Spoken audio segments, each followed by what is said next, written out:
आज के इस अध्याय में हम छत्रपति शिवाजी के बारे में अध्ययन करेंगे।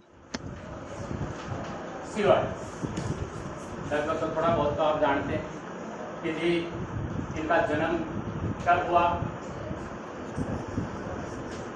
ठीक है, कहाँ हुआ, इनके पिता कौन थे, इनकी माता कौन थी और इनके गुरु कौन थे। ये सभी शानदार क्वेश्चन हैं इनके बारे में।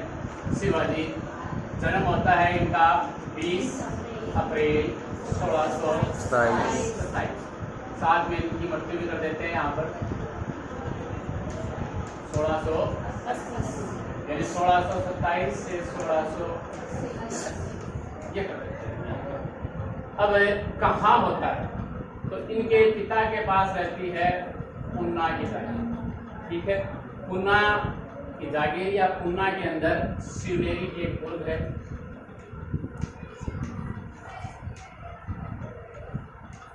कहते हैं शिवनेरी माता को ये ज्यादा पूजते थे, उसी के नाम पर है शिवनेरी और इसी के नाम पर इनका नाम रखा गया शिवाजी।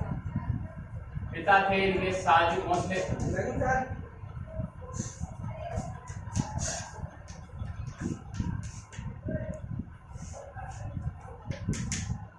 देखना ये भोसले हैं, सिंधिया हैं, होलकर हैं, मराठों की अलग अलग शाखाओं में होंगे, तो ये भोसले हैं, ध्यान रखना। ये शिवाजी भी भोसले होंगे, शाहजी भोसले।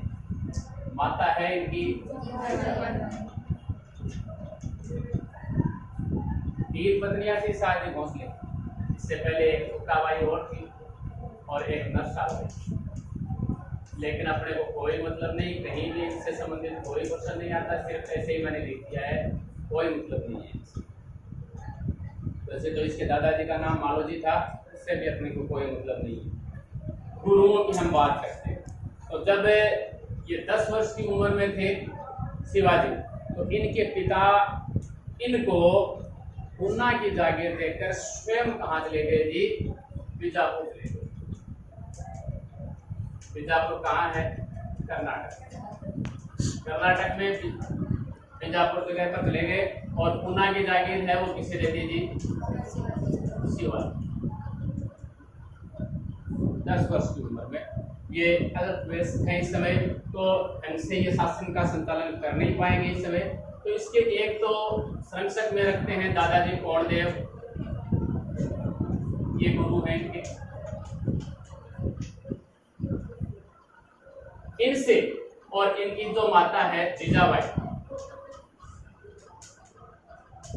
इन दोनों से ये धार्मिक ज्ञान प्राप्त करते हैं और सैनिक ज्ञान प्राप्त करते हैं।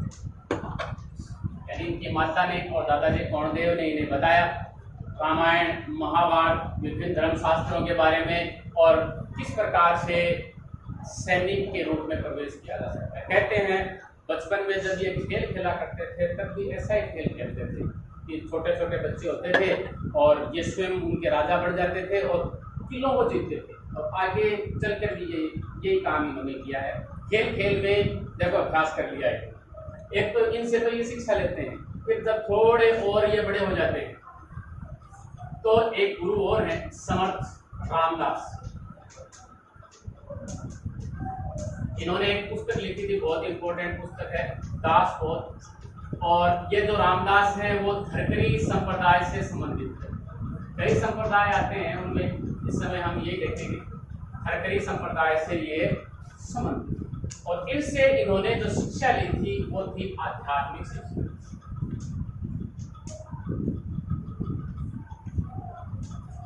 यानी गुरुकुल की हम बात करें, गुरुओं के पास अध्ययन करने के लिए जाते थे, तो ये भी गुरु के पास यानी समर्थ रामदास के पास, धरकरी संप्रदाय के समर्थ रामदास के पास ये अध्ययन करने के लिए गए। और जो भी इनके शिष्य थे रामदास के, रामदास सभी शिष्यों से शिवाजी से ज्यादा लगाव था उनका। अब लगाव का कारण अन्य जो इनके शिष्य हैं वो जानना चाहते हैं कि जी ये राजा हैं इसलिए, और हम राजा हैं नहीं इसलिए आप उनसे ज्यादा लगाव करते हो। लेकिन कहते हैं उनका दिमाग बहुत ज्यादा चलता था, एक बार किसी चीज को देख लिया तो वो भूलते नहीं थे और उनमें गुरु के प्रति भक्ति भी बहुत ज्यादा थी। तो अब दूसरे जो अन्य इनके शिष्य हैं उनकी जो भी देखो मनोकामना, जो भी उनकी इच्छा हो जाती है, समस्या आ जाती है, तो उनको शांत करने का भी गुरु की जिम्मेदारी बनती है कि मेरा लगाव शिवाजी से सबसे ज्यादा क्यों है। तो इसके लिए एक छोटी सी कहानी आती है यहाँ पर कि एक बार है वो बीमार होने का नाटक करते हैं, जंगल में जा रहे होते हैं। अब देखो ये गुरु वगैरह होते थे, वो लोगों से भिक्षा वगैरह लेके अपना जीवन यापन करते थे। तो एक बार ये जंगल में घूम रहे होते हैं, शाम हो जाती है, एक गुफा के पास पहुंच जाते हैं। गुफा में ये रेस्ट करते हैं। रेस्ट करने के दौरान इनके जो गुरु हैं समर्थ रामदास, ये बहाना करते हैं कि जी मेरा पेट दर्द शुरू हो गया है। तो सभी शिष्य कोई ध्यान नहीं देते, कोई बात नहीं गुरुजी थोड़ी देर में ठीक हो जाएगा, पेट में दर्द हो रहा है। लेकिन ये कहते हैं शिवाजी कि भाई आपके पास अगर इस प्रकार की इस बीमारी का कोई इलाज है जो संभव हो सके तो आप मेरे को बताइए, मैं उसका हल निकाल के लाऊंगा। तो उन्होंने कहा कि जी ये जो पेट का दर्द है वो शेरनी के दूध से ही ठीक हो सकता है। तो शिवाजी को सिर्फ इतना कहना था, एक तंबूरा उठाया और चल पड़े जंगल के अंदर। जंगल में गए, तो एक शेरनी तो दिख गई, कहीं तो शेर या शेरनी दिखी जाते हैं, उनको भी दिख गई। और शेरनी के पास जाके बोले माँ, मैं आपको इन बच्चों से, यानी वो अपने बच्चे को उस समय स्तनपान करवा रही थी, कि मैं आपको ये आज करने के लिए नहीं आया हूँ, क्योंकि मेरे गुरु का आदेश है, उनके पेट दर्द हो रहा है, तो मेरे को आपका थोड़ा दूध चाहिए। इस प्रकार का उनका कहना था। और फिर शेरनी ने कोई प्रतिरोध उनका किया नहीं, उल्टे उनके पैर ही वो चाटने लग गई और थोड़ी देर में वो दूध लेकर वापस गुरु जी के पास पहुंच गए। तो बोले ये अंतर है आप में और शिव है, इसलिए मेरा इसके प्रति ज्यादा लगाव। तो ये गुरु हैं समर्थ रामदास, जिनसे इन्होंने आध्यात्मिक शिक्षा प्राप्त की। अब जहां कहीं भी बात आती है तो इनकी माता है जीजाबाई का इनके ऊपर सर्वाधिक असर दिखाई देता है। यानी हर कहीं आगे जो भी तुरंत आगे जीतते जाएंगे वो इनकी माँ ही इनको प्रेरित करती है। इनकी माता जो है जीजाबाई को प्रेरित करती है कि आप ये किला जीतिए, ये जीतिए, ये जीतिए, जो भी।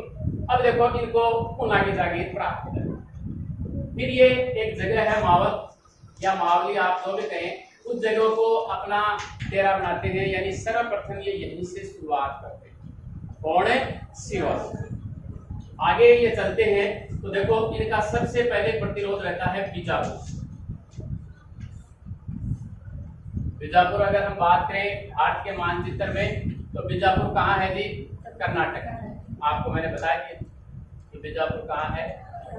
कर्नाटक। बीजापुर से इनका संघर्ष होगा और 1643 ईस्वी सर्वप्रथम बीजापुर के जिस किले पर ये अधिकार करते हैं उसका नाम है सिंहन।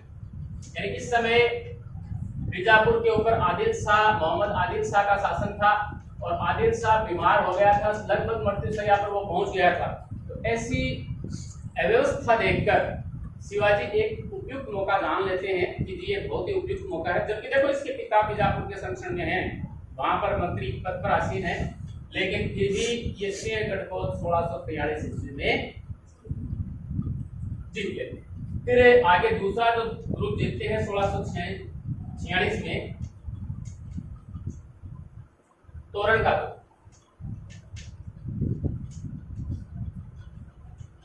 ये भी नहीं कहा, लगभग ये बीजापुर के, अभी हम जो भी दुर्गों की बात करेंगे लगभग वो बीजापुर के आदिल शाह से ही छीनेंगे, क्योंकि इनका यहाँ जो एरिया है ये महाराष्ट्र में है ना।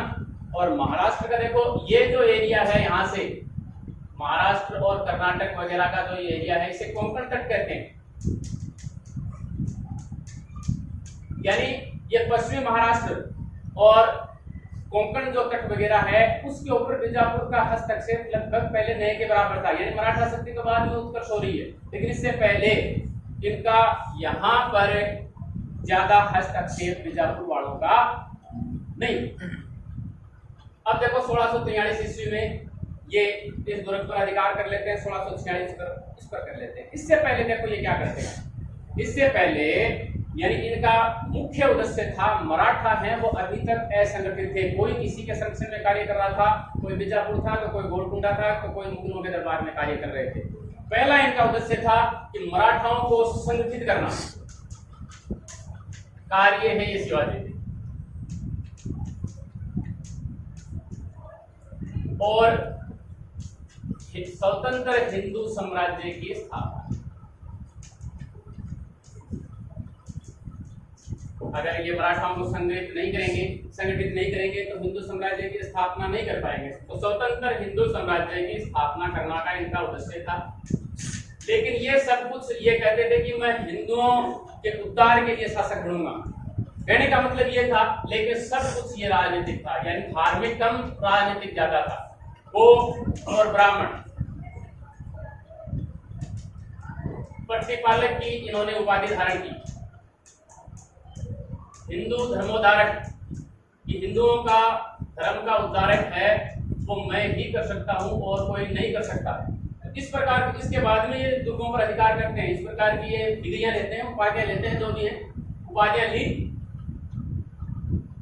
और इन दो दुर्गों पर इन्होंने अधिकार कर लिया।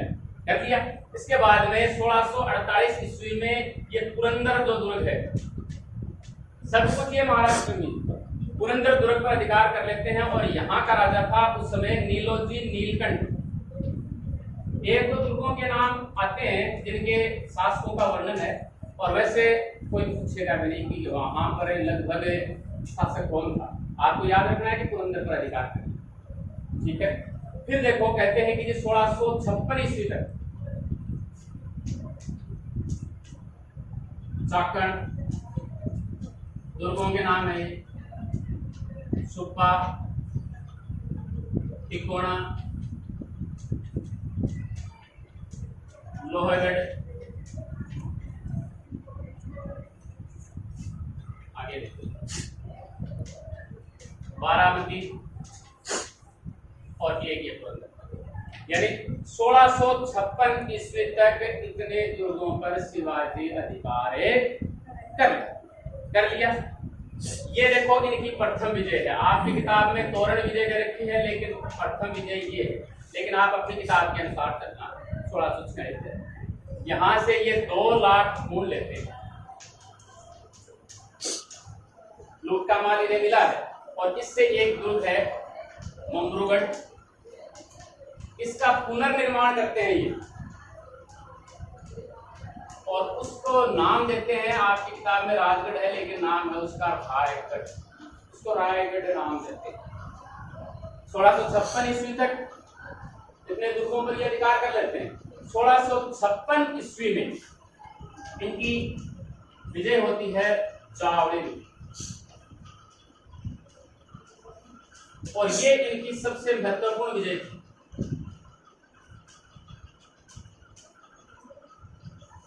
प्रथम विजय, प्रमुख विजय, महत्वपूर्ण विजय, इस प्रकार प्रश्न आ जाते हैं। और यहां पर जो शासक था वो था चंद्रराव मौर्य।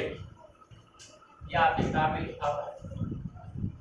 1656 ईस्वी में चावड़ी पर यह अधिकार है कर लेते हैं। और फिर रायगढ़ है। फिर होता क्या है 1657 ईस्वी में।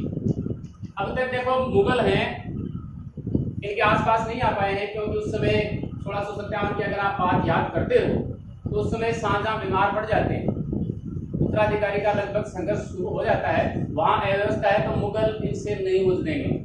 लेकिन बीजापुर के इनसे सहायता मांगने पर, बीजापुर इनसे सहायता मांग रहा है, इसलिए ये मुगलों से लड़ने के लिए 1657 में पहली बार ये मुगलों के विरुद्ध बीजापुर की सहायता के कारण वहां पर पहुंचते हैं, ठीक है।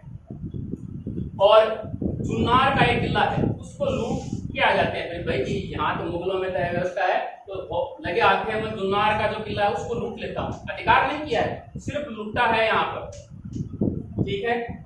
फिर आगे चलकर देखो ये जो कोंकण तक है, इसके बाद में ये कोंकण के ऊपर अधिकार कर लेते हैं। ध्यान से याद रखते हैं आपको,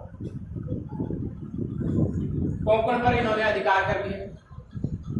अब देखो इस समय लगभग ये बीजापुर वालों को जीत रहे हैं, तो बीजापुर का जो राजा है वो इनसे नाराज तो हो गए, और इनके पास ही काम कर रहे थे इनके पिता, तो इनके पिता को कैद कर दिया कि या तो अपने बेटे के अभियान को रुकवा दे नहीं तो आपको मैं यहीं पर कह रहा हूँ। तो ये बात पहुंचती है शिवाजी के पास। इससे पहले की बात तो कहते हैं कि फिर 4-5 साल तक इसने बीजापुर की तरफ आंख उठा के नहीं देखा, सिर्फ अपनी सैनिक शक्ति को प्रबल बनाने में लगे। और एक दो दुर्ग है, चाकण है वगैरह, सिंहगढ़ है, ये इन्होंने इनको दे दिए थे। चाकण और पन्हाला का नाम आएगा आगे। ये दुर्ग इन्होंने इनको वापस कर दिए थे, इनके लुटे हुए थे, इनको वापस कर दिए। फिर आगे देखो चलकर क्या होता है, इनका फिर उत्कर्ष होता है। और 1659 ईस्वी इनकी शक्ति यानी इनके पिता को छोड़ दिया गया, बस वहां तक इनका आक्रमण नहीं होता। लेकिन अब फिर आक्रमण बीजापुर, शिवाजी वर्सेस क्या है जी, बीजापुर। अब तक भी बीजापुर। इस समय एक व्यक्ति है, यानी लगभग लोगों को शिवाजी बीजापुर वालों, एक तो देखो ये कमजोर हो चुके, दूसरे इनके जो सैनिक वगैरह थे इनको अपनी तरफ मिला लेता है। तो बीजापुर की स्थिति कमजोर हो जाती है और बीजापुर वाले चाह कर भी इनके ऊपर आक्रमण नहीं कर पाते। इनको भी कहा कि आप शिवाजी के विरुद्ध लड़ने के लिए जाओ, लेकिन कोई भी नहीं कर पाता। लेकिन यहाँ पर एक व्यक्ति आता है अफजल, वो हामी भरता है कि जी मैं अपने घोड़े से उतरे बिना ही शिवाजी को बंदी बना के लेता। बात वही थी, प्रतापगढ़ जिंदा या मुर्दा जैसा भी हो, शिवाजी को पकड़ के लाना। अफजल कहाँ जाता है, और इसका एक दूत है कृष्णजी भास्कर, ब्राह्मण था। शिवाजी पूर्व जाति के,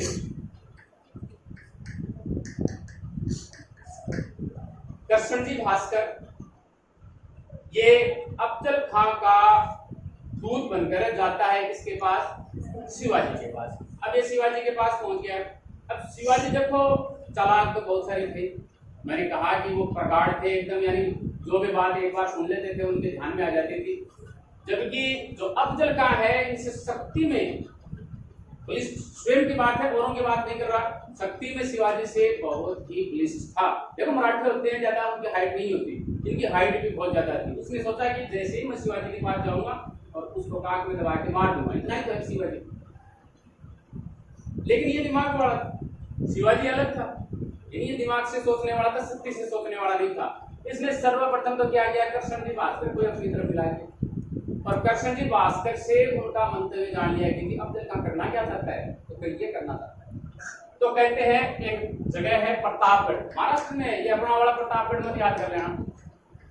प्रतापगढ़ में पूरा नामक एक जगह है, वहां पर एक झोपड़ी में इसे मिलने के लिए बुलाया शिवाजी या अफजल खान को, ऐसे नहीं, दोनों की वहां पर मुलाकात होती है। और ये तो ऐसे ही मारने की भाई मैं, इसने गर्दन से उसको पकड़ा और पीछे से चाकू उठाने की इसने कोशिश करी अफजल खान ने।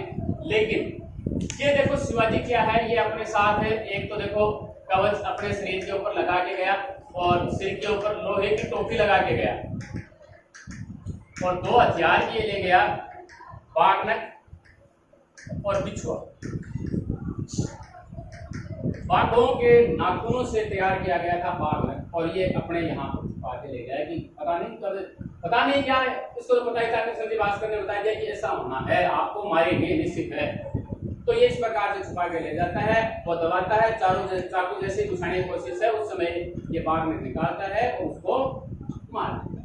ये खबर बाहर पहुंचती है, तो बाहर इनकी सेनाएं थी ही मराठों की, और मराठों की सेनाएं हैं वो बीजापुर वालों को यहाँ से मार भगा के निकाल देते हैं।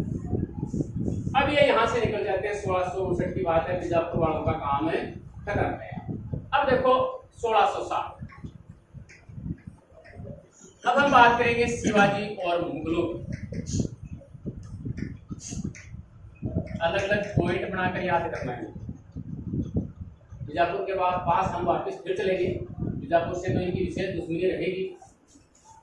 शिवाजी और सबसे पहले 1660 में ये भेजते हैं शाइस्ता खां, इनकी चर्चा अपन ने पहले की गई।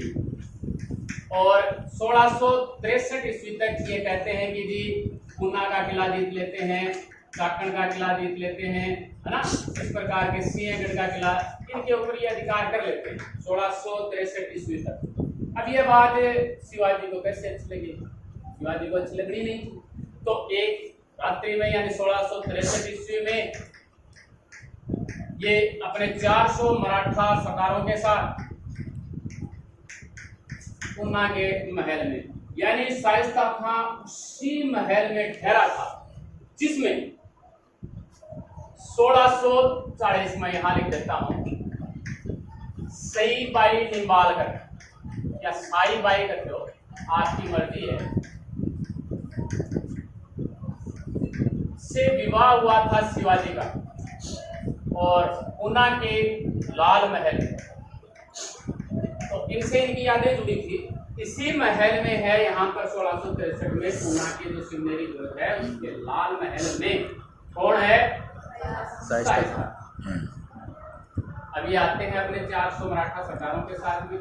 बाहर इनको रोकने की कोशिश की जाती है, लेकिन ये कहते हैं कि जी हम मुगल सेना के मराठा सरदार हैं और अपनी अपनी पोजीशन लेने के लिए जा रहे हैं कि हमारी जहां स्थिति है वहां हम जाएंगे।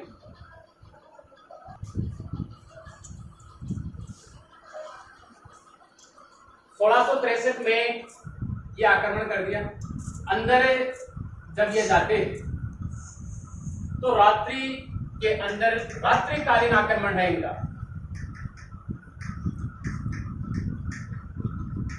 सभी सोए हुए, शाइस्ता खां भी, और इसका पुत्र था एक शाइस्ता खां का, फतेह का, और विभिन्न रानियां तो होनी। अब इस आक्रमण में सबसे पहले तो टक्कर शाइस्ता खां को लगती है और कई जगह तो है कि शाइस्ता खां का अंगूठा कट गया, कई जगह की उनकी अंगुलियां कट गई। आप जो भी मानना है मान लो, यानी अंगों की, शारीरिक अंगों की दृष्टि से ये घायल होता है। इतना ही कहना है, मरता नहीं है, भाग जाता है। रात्रि में अंधेरे का फायदा उठा के ये भाग गया। लेकिन इसका जो पुत्र है फतेह खां और रानियां इसकी जो भी है 7-8 रानियां थी वो भी यहाँ पर मारी जाती। इस घटना से औरंगजेब नाराज हो जाता है। नाराज तो होना ही था, ये यहाँ से भाग जो निकला।